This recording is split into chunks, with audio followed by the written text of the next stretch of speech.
to Workforce Today, your source for the latest insights and information about workforce health, safety, and productivity. I'm Ruth Bowdish, Managing Director of On-Demand Occupational Medicine. And in my line of work, we get asked a lot of questions. One of the most prevalent questions that we've been asked recently is employer drug testing still relevant? I mean, in the age of increased drug use and acceptance, is employment drug screening a thing of the past?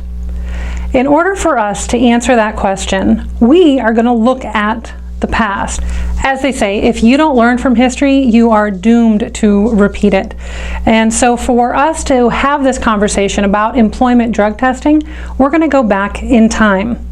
We're going to go back to 1987 in Maryland. There was a catastrophic collision that had occurred between an Amtrak train and a Conrail locomotive.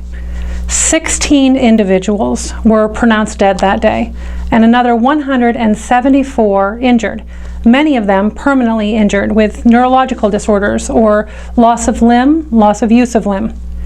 In 1987, the New York Times had reported that when this Conrail locomotive had moved past a closed switch, it collided with an Amtrak train.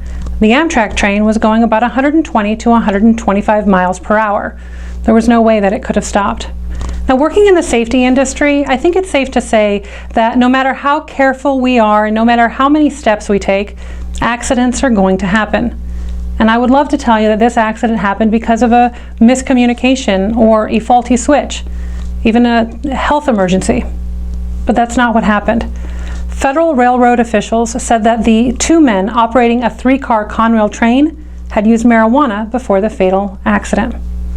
I know that when we talk about marijuana, there's a lot of opinions for and against, and I love opinions. But for the purpose of this conversation, we're going to move those to the side. You see, marijuana has something that's called a psychotropic property. That means that it changes the way our brain interprets information. And that means it changes the way that we interact with the world around us. Now, I think it's time that we acknowledge the world around us certainly has changed. In order for us to have this conversation, we need to put those opinions to the side and focus on the facts. And the facts are, drug and alcohol use on the job is a leading cause of workplace injuries and fatalities. If we educate ourselves and work together, we can decrease these numbers and we can create a safer work environment. We're not here to make a judgment call. We're not here to say if someone should or shouldn't use marijuana or any other drug.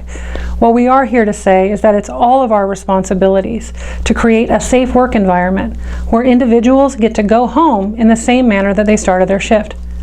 Join me over the next few weeks as we discuss employment drug testing, if it's affecting the number of job applicants, what options you have, and where does it fit at your company. Thanks for watching Workforce Today. I'm Ruth Bowdish. Stay safe, stay healthy.